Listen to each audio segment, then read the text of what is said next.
আসসালামু আলাইকুম। ফাজাল আমলের অনলাইন তালিম থেকে বলা হচ্ছে, তালিম শুরু করা হচ্ছে। ফাজালে জিকির থেকে বলা হচ্ছে, হুজুর সাল্লাল্লাহু আলাইহি সাল্লাম ইরশাদ ফরমান, যে ব্যক্তি 100 বার লা ইলাহা ইল্লাল্লাহ পাঠ করে, কিয়ামতের দিন আল্লাহ তাআলা তাহাকে পূর্ণিমা চাঁদের ন্যায় উজ্জ্বল চেহারা বিশিষ্ট করিয়া উঠাইবেন। আর যেদিন এই তাসবিহ পড়িবে, সেই দিন তাহার চাইতে উত্তম আমলওয়ালা কেবল ওই ব্যক্তিই হইতে পারিবে, যে তাহার চাইতে বেশি পড়িবে।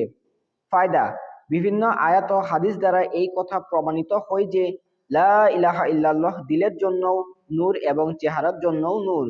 এই সমস্ত বুজুর্গানের দিন এই কালেমা শরীফ বেশি বেশি পড়িয়া থাকেন, তাহাদের চেহারা দুনিয়াতেই নুরানি হইয়া যাইতে দেখা যায়। হুজুর সাল্লাল্লাহু আলাইহি সাল্লাম ইরশাদ ফরমান, শিশুরা যখন কথা বলিতে শিখে, প্রথমে তাহাদেরকে লা ইলাহা ইল্লাল্লাহ শিক্ষা দাও। আর যখন মৃত্যুর সময় আসে, তখন লা ইলাহা ইল্লাল্লাহর তালকিন করো। যে ব্যক্তির প্রথম কালেমা লা ইলাহা ইল্লাল্লাহ হইবে এবং শেষে কালেমা লা ইলাহা ইল্লাল্লাহ হইবে, যদি সে হাজারো বছরও জীবিত থাকে, ইনশাআল্লাহ তাহাকে কোনো গুনাহের বিষয়ে জিজ্ঞাসা করা হইবে না। হয়তোবা এই জন্য যে তাহার দ্বারা কোনো গুনাহের কাজ হইবে না, অথবা যদি ইহাও যায় তবে তওবা ইত্যাদি দ্বারা মাফ হইয়া যাইবে, অথবা এই জন্য যে আল্লাহ তাআলা নিজ গুণে ক্ষমা করিয়া দিবেন। ফায়দা: তালকিন বলে মৃত্যুর সময় মুমূর্ষু ব্যক্তির নিকট বসিয়া কালেমা পড়িতে থাকা, যেন উহা শুনিয়া সে ব্যক্তিও পড়িতে শুরু করিয়া দেয়। ওই সময় তাহার উপর কালেমা পড়ার জন্য পীড়াপিড়ি ও চাপ সৃষ্টি না করা চাই, কারণ সে তখন কঠিন কষ্টে লিপ্ত থাকে। মৃত্যুসজ্জায় কালেমা তালকিন করার বিষয় বহু সহিহ হাদিসে বর্ণিত হইয়াছে। বিভিন্ন হাদিসে হুজুর সাল্লাল্লাহু আলাইহি সাল্লামের এই ইরশাদ বর্ণিত হইয়াছে, মৃত্যুর সময় যাহার লা ইলাহা ইল্লাল্লাহ নসিব হইয়া যায়, তাহার গুনাহ এমন ভাবে ধসিয়া পড়ে, যেমন প্লাবনের কারণে দালান কোঠা ধসিয়া যায়। কোন কোন হাদিসে ইহাও আসিয়াছে যে, মৃত্যুর সময় যাহার এই মুবারক কালেমা নসিব হয়, তাহার পিছনের গুনাহসমূহ মাফ হইয়া যায়। এক হাদিসে আছে, মুনাফিকদের এই কালেমা পড়ার সৌভাগ্য হয় না। এক হাদিসে আছে, তোমরা মুর্দাদের লা ইলাহা ইল্লাল্লাহ এর পাথে দান করো। এক হাদিসে আছে, যে ব্যক্তি কোনো শিশুকে এই পর্যন্ত লালন পালন করে যে সে লা ইলাহা ইল্লাল্লাহ বলিতে শুরু করে, তাহার হিসাব মাফ হইয়া যায়। এক হাদিসে আছে, যে ব্যক্তি নামাজ পাবন্দি করে, মৃত্যুর সময় তাহার নিকট একজন ফেরেশতা হাজির হয়, সে শয়তানকে তাড়াইয়া দেয়, আর সেই ব্যক্তিকে লা ইলাহা ইল্লাল্লাহ মুহাম্মাদুর রাসূলুল্লাহ এর তালকিন করে।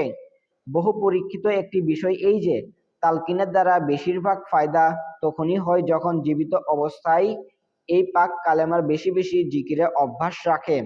এক ব্যক্তির ঘটনা বর্ণিত আছে, সে ভুসি বিক্রি করিত। মৃত্যুর সময় হইলে লোকজন তাহাকে কালেমা তালকিন করিতেছিল, আর সে বলিতেছিল, এই গাঠটির মূল্য এত, ওই গাঠটির মূল্য এত। এইরকম আরো ঘটনা নুজহাতুল বাসাতিন নামক কিতাবে আছে। ইহা ছাড়া চোখের সামনেও এই রকম ঘটনা ঘটিয়া থাকে। অনেক সময় এমন হয় যে কোনো গুনাহের কারণে কালেমা নসিব হয় না। ওলামায়ে একরাম লিখিয়াছেন, আফিম খাওয়ার মধ্যে 70টি ক্ষতি রহিয়াছে, তার মধ্যে একটি হইল মৃত্যুর সময় কালেমা স্মরণ হয় না। আর ইহা বিপরীত, মেসওয়াকের 70টি উপকার রহিয়াছে, তার মধ্যে একটি হইল মৃত্যুর সময় কালেমা স্মরণ হয়। এক ব্যক্তির ঘটনা বর্ণিত আছে, মৃত্যুর সময় তাহাকে কালেমায় শাহাদাতে তালকিন করা হইল। সে বলিল, আমার মুখে কালেমা আসিতেছে না, তোমরা দোয়া করো। লোকেরা জিজ্ঞাসা করিল, ব্যাপার কি? সে বলিল, আমি ওজনের সতর্কতা অবলম্বন করিতাম না। আরেক ব্যক্তির ঘটনা, মৃত্যুর সময় তাহাকে কালেমায় তালকিন করা হইলে সে বলিল, আমার মুখে কালিমা আসিতেছে না। লোকেরা কারণ জিজ্ঞাসা করিলে সে বলিল, এক মহিলা আমার নিকট তোলাইয়া কিনিতে আসিয়াছিল, তাহার প্রতি আকৃষ্ট হইয়া বারবার তাহাকে দেখিতেছিলাম। এই ধরনের বহু ঘটনা রহিয়াছে। কিছু ঘটনা তাজকিরাতে কুরতুবী কিতাবে লেখা হইয়াছে, বান্দা কাজ হইল সে গুনাহ হইতে তওবা করিতে থাকিবে আর আল্লাহ পাকের কাছে তাওফিকের জন্য দোয়া করিতে থাকিবে।